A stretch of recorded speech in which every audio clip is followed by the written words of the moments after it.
마태복음 17장 1절에서 8절까지. 오늘은 또 문재인 대통령과 도널드 트럼프가 대화하는 날인데 기도하시다가 꼭 생각나시면 한마디만이라도 좀 외쳐주시기 바랍니다. 제발 좀 좋은 소식 좀 있게 여러분 기도해 주시기를 부탁드리겠습니다. 17장 1절에서 8절까지 같이 한 목소리로 천천히 읽도록 하겠습니다.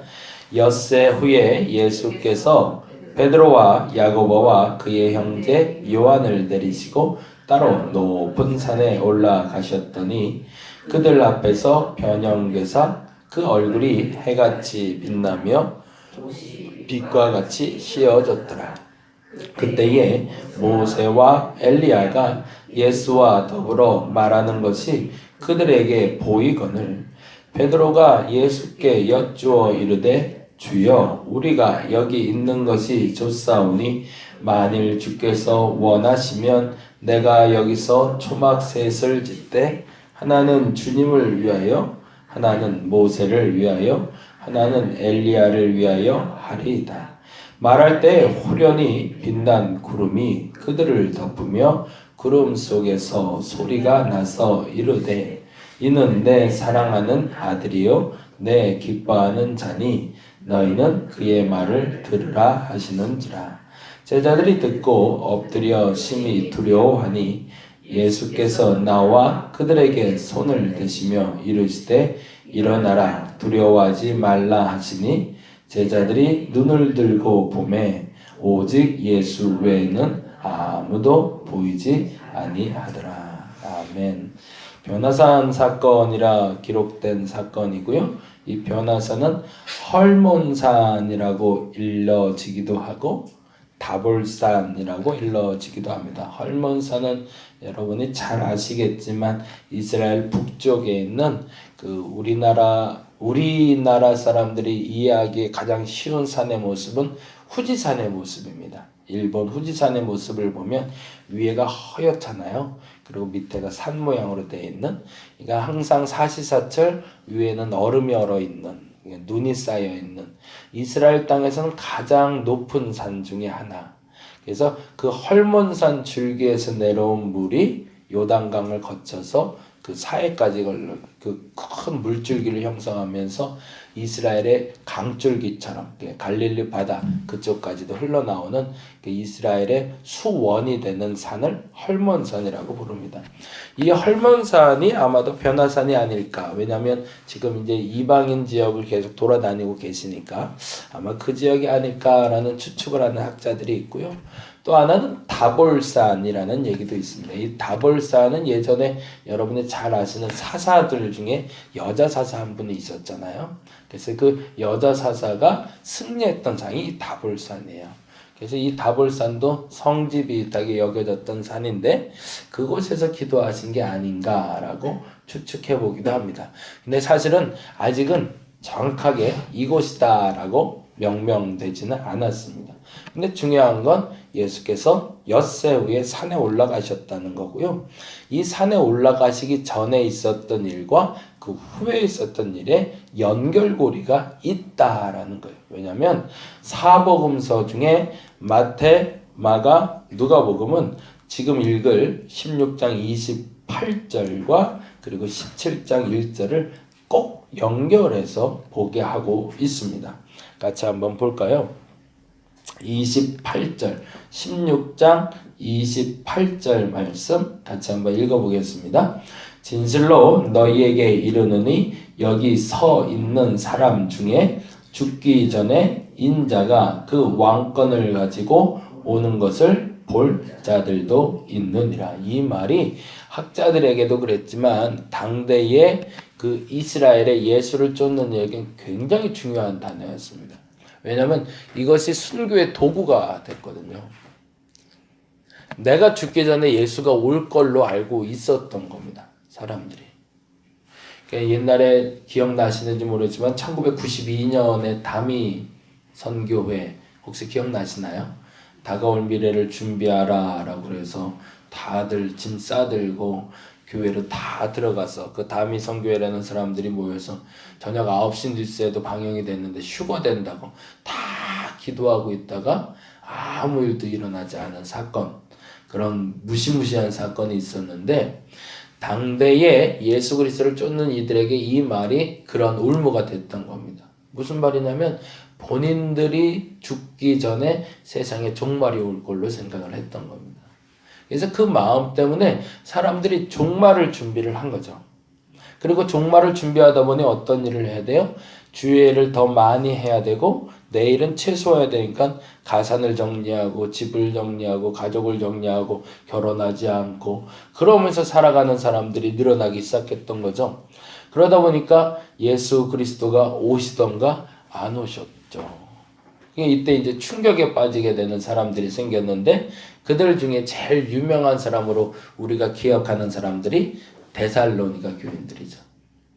사도 바울이 곧 오시리라 마라나타라고 얘기했던 그 곧 오시리라라는 단어를 곡해에서 들었던 데살로니가 교인들이 가산을 정리하고 예수 오실 채비를 하고 있자 그거 아니고, 그래서 이제 학자들이 얘기론 지연된 종말론이라는 단어로 쓰기도 합니다. 그러니까 예수께서 오신다는 것에 대한 준비가 무엇인지를 알지 못했던 것이 첫째고, 두 번째는 오늘 본문의 말씀을 곡해한 거죠. 잘못 해석했던 거죠. 그럼 이 사건이 기록하고 있는 건 뭘까? 사실은 16장 28절은 아까 말씀드린 대로 마태, 마가, 누가복음 동일하게 다 기록하면서 이 28절과 17장 1절에 기록된 내용과 꼭 연결을 시켜 놨다는 것을 우리가 힌트로 좀 알 필요가 있는 거죠. 그건 뭔 말일까요? 그들이 엿새 후에 그 장면을 본 거죠. 예수의 변형된 모습이라고 표현이 되어 있지만 저 천상의 모습, 왕권을 가지고 새로 오실 그 예수의 모습을 그들 셋이 보게 되었던 겁니다. 그래서 그것에 대한 기록이 되어 있는 게 17장 1절 말씀이 됩니다. 한번 다시 읽을까요? 17장 1절 같이 한번 읽어보겠습니다. 엿새 후에 예수께서 베드로와 야고보와 그 형제 요한을 데리시고 따로 높은 산에 올라가셨더니 2절 그들 앞에서 변형되사 그 얼굴이 해같이 빛나며 옷이 빛과 같이 씌어졌더라. 이 표현이 참 재미난 표현인데 표현하기를 그렇게 돼 있어요. 그 얼굴이 해같이 빛나며 옷이 빛과 같이 씌어졌더라 해서 얼굴이 해같이라는 단어는 딱 이 말을 들으면 기억나는 사람이 누굴까요? 이스라엘 사람들에게는 모세였겠죠. 모세가 40일 동안 광야에서 시내산에 올라가서 율법을 받고 내려오고서 얼굴에 광채가 나서 얼굴을 가렸던 장면들을 이스라엘 백성들은 누구든지 다 알고 있었습니다. 그렇더니 그 장면을 설명하는 이 마태의 본문을 봤을 때 사람들이 다 모세와 같은 모습을 상상을 했겠죠. 근데 더 재미난 표현은 2절의 표현은 어떤 표현이냐면 얼굴이 해같이 빛나서 옷이 빛과 같이 씌어졌더라 라고 되어 있잖아요. 그 표현이 뭐냐면 예수 그리스도의 몸에서 광채가 튀어나와서 투영돼서 옷까지 하얗게 보였다는 겁니다. 그러면 그 빛은 옷에서 나타난 빛인가요? 예수의 몸에서 나타난 빛인가요? 예수의 몸에서 나타난 빛이죠. 그러니까 이거는 어떤 형태냐면 하얀 천으로 전구를 이렇게 싸고 있는 것 같은 느낌. 그래서 전구를 싸고 있다가 전구에 불을 켜면 그 하얀 천이 환하게 빛나는 것처럼 예수의 몸에서 자체 발광이라고 그러죠. 빛이 나는 그것이 그가 입고 있는 옷까지도 하얗게 변화시킬 만큼 영광의 빛이 투영돼서 나타났다는 겁니다. 굉장히 놀라운 경험을 하고 있는 거죠. 이거를 다른 말로 하면 사도 베드로와 야고보와 요한이 천상의 경험을 한 거죠. 저 하늘나라에서 있는 예수, 그 예수를 보게 된 장면이 바로 이 변화산 사건이라는 겁니다. 근데 아까 말씀드린 대로 그것은 그들이 말했던 종말을 말하는 것이 아니라 엿새 후에 그들이 저 하늘에서 내려오실 새로운 왕, 앞으로 오실 왕, 그 모습을 먼저 볼 자가 있느니라 라는 말에 그 먼저 본 자들이 바로 이들이라고 기억하고 있는 거죠. 예수께서 지금 당장 오신다 할지라도 너희는 무엇해야 하는가를 사실은 이야기하는 게 오늘 본문의 목적이지, 예수의 변화된 장면을 보여주려는 게 목적이 아니라는 얘기예요. 그래서 그 얘기는 조금 이따 드릴 건데, 근데 참 재미난 표현이 3절이에요. 17장 3절에 보면 이렇게 되어 있습니다. 한번 볼까요? 순서를 볼 건데요. 17장 3절에 이렇게 되어 있습니다. 그때에 모세와 엘리야가 예수와 더불어 말하는 것이라고 되어 있잖아요. 순서가 어떻게 있죠? 첫 번째 사람이 모세, 두 번째가 엘리야, 세 번째가 예수로 되어 있어요. 근데 하나 더 볼까요? 마가복음 한번 보겠습니다. 마가복음 9장을 한번 볼까요? 똑같은 장면이 나오고 있는데,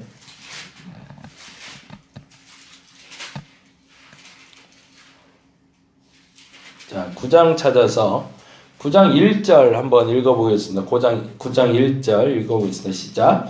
또 그들에게 이르시되 내가 진실로 너희에게 이르노니 여기 서 있는 사람 중에는 뭐라고요? 죽기 전에 하나님의 나라가 권능으로 임하는 것을 볼 자들도 있느니라. 똑같이 나오죠. 그리고 그 다음 절에 뭐가 나와야 돼? 엿새 후에가 나와야 돼. 이게 맞죠? 그렇죠? 그러니까 그 아까 봤던 그 장면이 보여졌던, 그리고 그 장면을 보았던 사람들이 이 사람이다 라고 기록하고 있는 거죠. 그런데 다음에 이렇게 되어 있습니다. 엿새 후에 예수께서 베드로와 야고보와 요한을 데리시고 따로 높은 산에 올라가셨더니 그들 앞에서 변형되사, 마가는 이렇게 표현을 하고 있습니다. 그 옷에 광채가 나며 세상에서 빨래하는 자가 그렇게 희게할 수 없을 만큼 매우 씌워졌더라. 옷에 집중을 하고 있죠. 근데 그 다음 장면이 재밌어요. 순서가 아까는 어떻게 됐었는지 기억하시고 4절 보시기 바랍니다. 4절 시작. 이에 엘리야가 모세와 함께 그들에게 나타나 예수와 더불어 말합니다. 순서가 누가 먼저죠? 엘리야, 그 다음에 모세, 그 다음에 그들, 그 다음에 예수로 가고 있습니다. 뭐가 다른 걸까요?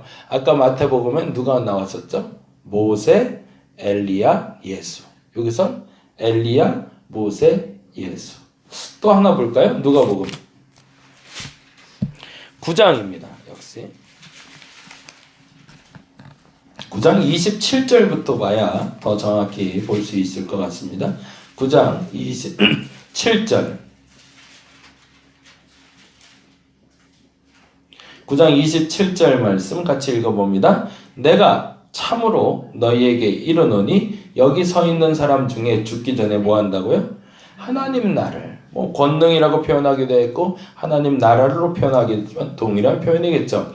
하나님의 나라를 볼 자들이 있느니라. 그러니까 종말을 생각하는 것이 아까 뭐라고요? 변화상 경험. 그리고 연결됩니다. 이 말씀을 하신 후 여기는 8일이라고 되어 있어요. 날짜는 조금 달라질 수는 있겠죠. 기억상의 문제니까. 그런데 28절에 역시 동일하게 누구랑 올라간 걸로 되어 있죠? 예수께서 베드로와 요한과 야고보를 데리고 역시 가십니다. 그런데 29절에 기도하실 때 용모가 변화되고 그 옷이 씌어져 광채가 나더니, 여기서는 역시 마태복음과 똑같이 표현되어 있는 거죠. 옷이 하얘진 것이 아니라 예수가 하얘진 거죠. 그렇죠? 이 부분을 여기서는 굉장히 주목해서 볼 필요가 있습니다. 옷이 하얘진 것은 사실은 누구 중심인 거예요? 나 중심인 거죠. 근데 몸이 하얘진 건 예수 중심인 거죠. 그래서 우리가 알고 있기로 나중에 우리가 저 땅에 가면 예수로 옷 입게 된다라는 표현이 나오는 이유가 사실 이 신홀에서 나온 비유이기도 하지만 중심이 되는 건 예수께서 용모가 변화됐다는 겁니다. 그리고 나서 여기는 뭐라고 되어 있죠? 30절에 문득 두 사람이 예수와 함께 말하니 이는 모세와 엘리야라 라고 되어 있는데, 근데 더 재미난 건 33절이에요. 32절 33절 같이 한번 읽어봅니다. 베드로 및 함께 있는 자들이 깊이 졸다가 온전히 깨어나 예수의 영광과 및 함께 선 두 사람, 거기다 동그라미를 좀 해놓을게요. 누가의 입장에선 모세도 엘리야도 별로 중요하지 않았던 겁니다. 누가 중심이죠? 예수가 중심인 거죠. 근데 마태는 누가 중요했냐면 모세가 중요했던 겁니다. 그리고 마가는 누가 중요했을까요? 엘리야가 중요했던 겁니다. 왜 그럴까요? 우리나라가 회담을 할 때 그랬잖아요. 지금 미국하고 우리나라하고 회담하면 무슨 회담이라고 그러죠? 미남 회담이라고 그러나요? 그렇게 남미 회담이라고 그러죠. 북한하고 우리하고 회담하면 우리 뭐라고 그러죠? 남북 회담이라고 부릅니다. 북한에선 그 회담을 뭐라고 부를까요? 북남 회담이라고 부릅니다. 왜 그렇게 할까요? 내가 중요해서 여기는 게 앞서는 거죠, 항상. 유대인들의 복음서로 알려진 마태복음에서는 모세가 중요한 인물입니다. 이방인의 복음서로 여겨지는 마가의 입장에서는 엘리야가 중심인 거죠. 누가의 입장에서 보든 엘리야든 모세든 상관이 없어요. 예수만 있으면 되는 거죠. 우리가 신앙생활을 그렇게 하게 되더라고요. 뭐에 중점을 두나? 그러면 마태가 틀린 걸까요? 마가가 틀린 걸까요? 누가가 틀린 걸까요? 틀린 게 아니라 다른 거죠. 누군가에게 복음을 전하는 데 있어서 법이 앞서와야 되냐? 아니면 능력이 앞서와야 되냐? 아니면 오직 예수로 가능하냐? 그거는 그 사람의 가치관이지 잘못된 건 아닙니다. 그런데 순서가 잘못됐다고 틀렸다고 말하면 안 된다는 거죠. 그 누군가는 규칙적으로 신앙생활을 매우 중요시 여기는 사람이 있습니다. 근데 어떤 사람은 규칙적으로 신앙생활 하지 않아도 한순간이라도 정성껏 예배하는 걸 소중히 여기는 사람이 있습니다. 틀린 걸까요? 다른 걸까요? 다른 거죠. 저는 개인적으로 규칙적으로 하는 걸 좋아하는 사람이긴 합니다. 그런데 그렇다고 해서 아주 가끔씩이라도 정성껏 기도하는 걸 틀리다고 말하고 싶진 않습니다. 모세를 앞세워도 되고요. 엘리야를 앞세워도 되고 모세, 엘리야 필요 없이 오직 예수만 만나도 상관없습니다. 누가 됐든 그를 바로 만나면 된다는 거죠. 근데 더 중요한 거, 이 얘기는 꼭 하고 넘어가야 되는데, 그러면 이 변화산 사건에서 제일 중요한 건 뭘까요? 사실은 그걸 놓치면 아무 의미가 없어지는 건데, 하나님의 나라를 보고 왔다? 사실은 그게 중요한 게 아니라는 거예요. 9장, 누가복음 9장으로 다시 한번 가서 마무리 잠깐 할게요. 누가복음 9장. 왜 예수가 변화산에 올라갔는가가 중요합니다. 예수께서 제자들에게 천국을 보여주는 게 목적이 아니셨다는 거예요. 그게 9장에 나오는데요. 9장 28절 같이 한번. 마태와 마가에는 기록되지 않았던 부분입니다. 왜냐하면 그들이 망각했기 때문은 아니지만 그 목적지를 그분들은 거기다 두고 있지 않고 베드로에도 뒀기 때문인데 28장 29절에 누가는 밝히만 있습니다. 같이 읽어볼까요? 이 말씀을 하신 후 8일쯤 되어 예수께서 베드로와 요한과 야고보를 데리고 뭐하러 가셨대요? 기도하러 가셨대요. 그리고 뭐 한대요? 기도하실 때의 용모가 변화된 거죠. 그들에게 변화된 것을 보여주기 위해 올라가신 것이 아니라 뭐를 보여주기 위해서? 기도하는 걸 보여주기 위해 올라가신 거죠. 그리고 너희가 기도할 때 어떤 일이 일어날 거다? 너희에게도 이와 같은 일들이 일어날 것이라는 것을 예수께서 알려주고 싶으셨던 겁니다. 변화된 거에 너무 집중하지 않았으면 좋겠습니다. 모세를 만났니? 엘리야를 만났니? 예수만 봤니? 예수만 남았니? 이게 중요한 것이 아니라 그 모든 현상과 그 모든 결과가 무엇으로부터 시작이 되는가? 그거는 기적적인 체험을 위한 갈망이 아니라 기도하는 자에게 임하는 하나님의 영광이라는 겁니다. 저와 여러분이 오늘 이 시간이 그 변화산이 되시길 간절히 바랍니다. 우리의 목적이 달라지면 엉뚱한 결과만 갖고 가게 됩니다. 그러니까 베드로가 초막 셋 짓자는 얘기를 했던 거죠. 만일에 진짜 예수의 목적을 알았다면 주님, 나도 당신과 같이 기도하게 하옵소서라고 물어야 되는 게 정석인 거죠. 근데 엉뚱하게도 여기에 초막 셋을 짓자고 말하고 있으니 그냥 다독이는 걸로 마태복음에서 마무리됐지만 아마도 머리통을 한 번 때리지 않았을까. 기도하러 온 자리입니다. 변화되러 온 자리가 아니라. 그런데 기도하면 변화됩니다. 그 변화를 마음껏 경험하시고 또 이 변화장에서 경험한 몸으로 세상에서 승리할 수 있는 저와 여러분이 되시기를 간절히 바랍니다. 기도하겠습니다. 목적지를 잃어버리면 나중에 결과물은 없습니다. 우리는 기도하러 올라왔습니다. 변화되러 올라온 것이 아니라 기도하러 왔습니다. 그런데 기도하다 보니 변화도 되는 겁니다. 변화가 목적이라면 베드로처럼 우린 엉뚱한 소리를 합니다. 변화가 목적이기 때문에 거기에만 머물고 싶습니다. 근데 그건 잘못된 겁니다. 머물고자 하는 곳이 거룩한 자리라는 건 좋지만 그것이 목적이 아니기 때문입니다. 하나님, 우리가 기도하러 왔습니다. 깊이 기도하는 이들이 그 변화산의 경험도 하게 하여 주옵시고 이곳에서 저들의 몸이 변화되어 세상에서 승리하는 주의 백성들 되게 하여 주시옵소서. 세상을 이기게 하여 주옵소서. 세상을 이길 힘이 여기에 있음을 믿사오니 이곳에서 저들이 좌절하지 않고 기도하여 새심 얻고 승리할 새심을 얻어가게 하여 주시옵소서. 감사합니다. 고마우신 예수님 이름으로 기도드렸습니다. 다 같이 기도하고 돌아가도록 하겠습니다.